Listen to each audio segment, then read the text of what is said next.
Welcome friends.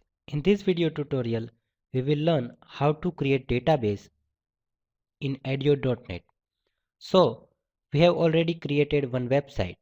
So go to Solution Explorer and in app underscore data folder, right click and add new item. Select SQL Server database and give name to database. I am giving customer and click on add. So one database will be created and it will be open in Server Explorer. You can see customer database is created. The extension of SQL Server database is .mdf. Now to add the tables, right click on table folder and select add new table. So one tab will be open which will ask for column name, data type and allow nulls.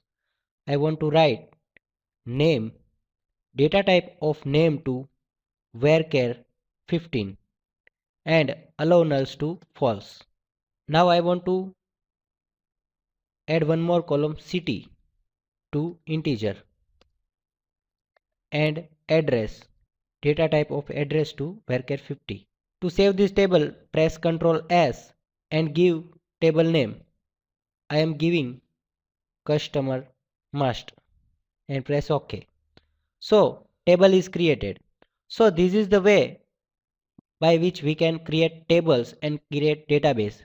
In further example, we will see how to relate and how to give relationship and constraint to this table. Thank you.